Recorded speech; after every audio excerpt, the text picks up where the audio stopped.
আজকে মাননীয় স্পেশাল জাজ ভিপি দেববর্মা মহোদয় একটা ঐতিহাসিক রায় প্রদান করেন। আজকে যেই মামলার রায় প্রদান করেন সেই মামলার নাম্বার হলো তেলিয়ামুড়া কেস নাম্বার 50/2016। এই মামলায় 7 জন আসামি ছিলেন।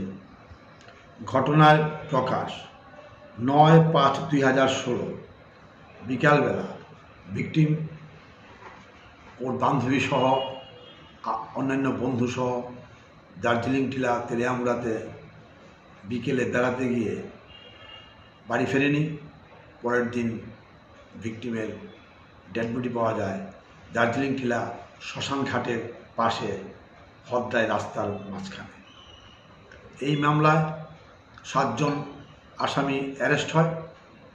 তাদের নাম হলো বীরবল জমাতিয়া, বিনয় জমাতিয়া, সালফা জমাতিয়া, শুভ্রায় জমাতিয়া, থাইল্যান্ড জমাতিয়া, সালফা জমাতিয়া এবং খাকচান মুন্ডা।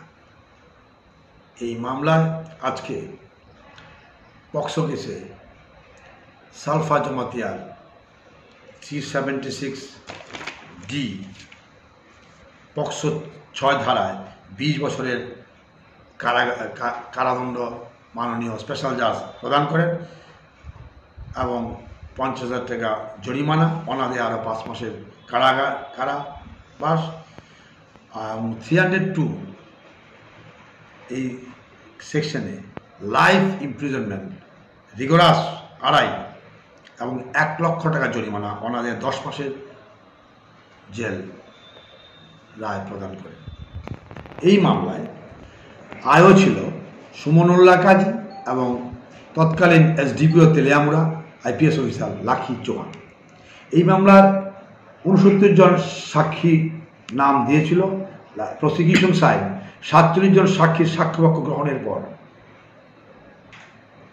দেখা যায় এই মামলার মূল ভূমিকায় ছিলেন শুভঙ্কর নাথ, ফরেন্সিক এক্সপার্ট ছিলেন, এনএস চাকমা ডিসি, আশিস বিশ্বাস ডিসি। ওদের ডিসক্লোজার স্টেটমেন্ট, আসামি ডিসক্লোজার স্টেটমেন্ট দিয়েছিল ওদের সামনে in presence of the then DC Teliamura, NS Chakma এবং আশিস বিশ্বাস।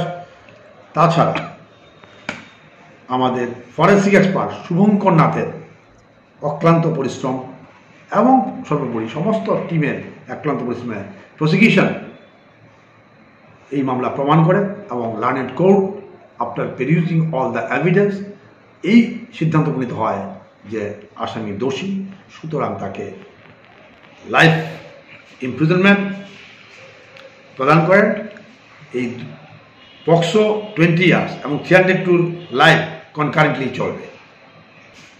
এই প্রকাশ করা আবশ্যক, এই মোকদ্দমায় ডিউরিং ট্রায়াল বীরবল জমাতিয়া এবং বিনয় জমাতিয়া পরলোক গমন করেছে এবং